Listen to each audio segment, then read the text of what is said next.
Before Trump's first State of the Union address of his second term, seems like a very good time to just kind of take an inflection point and truly just kind of see where things stand as everything does now.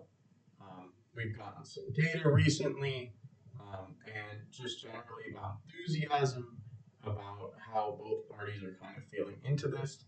Um, Welcome back to the channel if you're new here. Welcome on in for the first time, and we'll jump right into it here.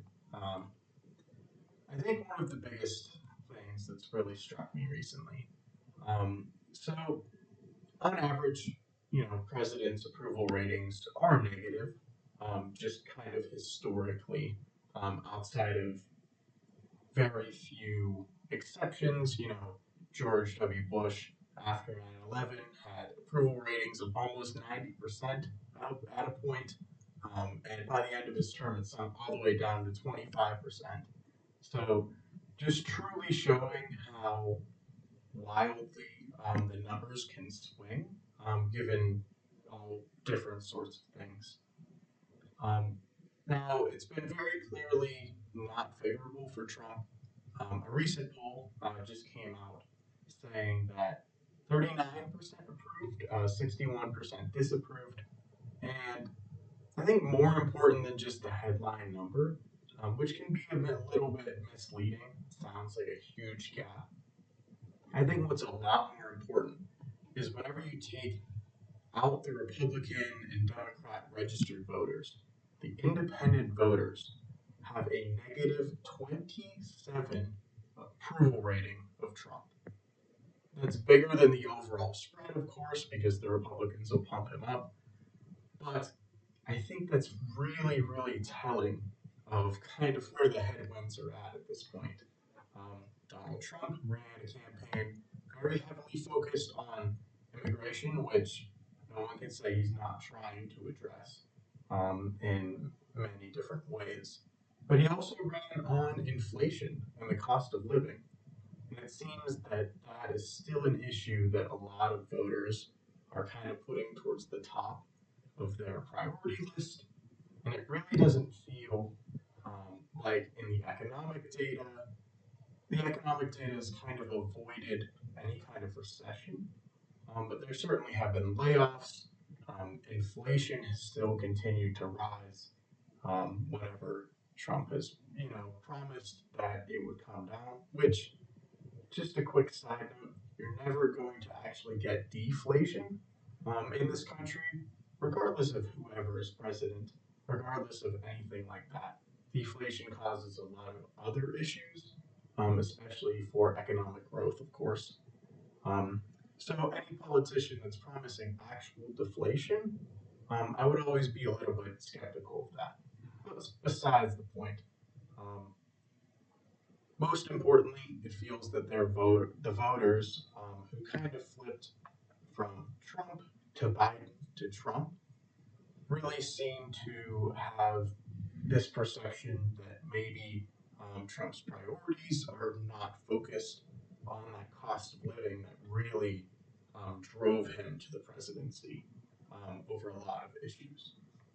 And, in the largest poll that we have a sample of, most of them probably hang around 1,500, 2,000 people who participate. Of almost the 22,000 um, people polled, it had that same 39 approval, 61 disapproval.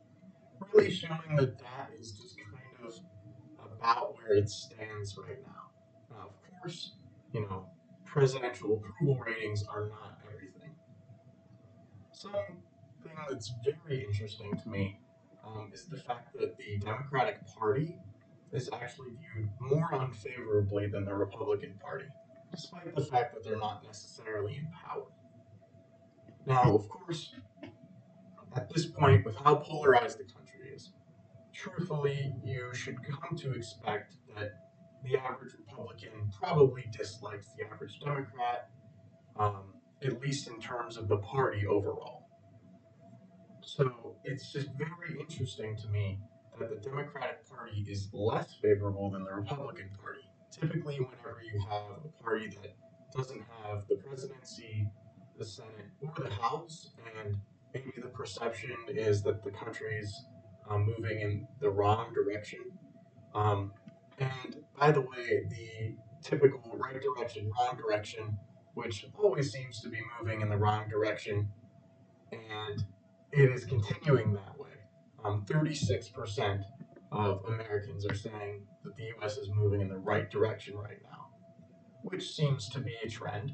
Certainly nothing new, but whenever you see that a one party has all three actual levers of power in terms of that, and that things aren't going well, you would expect the Democrats to kind of be getting buoyed just by being able to say, hey, we're not running it right now. We could do it better than them. So that's always kind of an interesting thing. I would really love to dig into that data, but that's kind of besides the point. In terms of what you should expect for the midterms, of course, heavily contested. There's going to be a third of the Senate seats up in every single House seat as normal. And truthfully, there's a lot of swing districts and everything like that, especially with all the redistricting. And it really would be interesting to see how those kind of end up playing out. Of course, the Republicans in Texas have their map. The Democrats in California kind of countered that. Democrats in other states and Republicans in other states have also been playing that game. So it'd be really interesting to see who kind of gerrymanders harder, if you will, to actually see what way that would possibly swing some races. If you're interested in kind of a state by state guide, um, be on the lookout for that a little bit closer to the midterms. I feel like we're a little bit too far out, especially without the primary results and everything. It seems like that's a little bit far away. But let me know what you think. Do you approve or disapprove? Are there any issues that you think Trump should be handling better? Are there any issues that you think Trump isn't getting enough credit for? Be sure to let me know down in the comments. Of course, viewer recommendations are always welcome. Um, yeah, once again, thank you for watching, and I hope it's a nice rest of your day, and look forward to seeing you soon.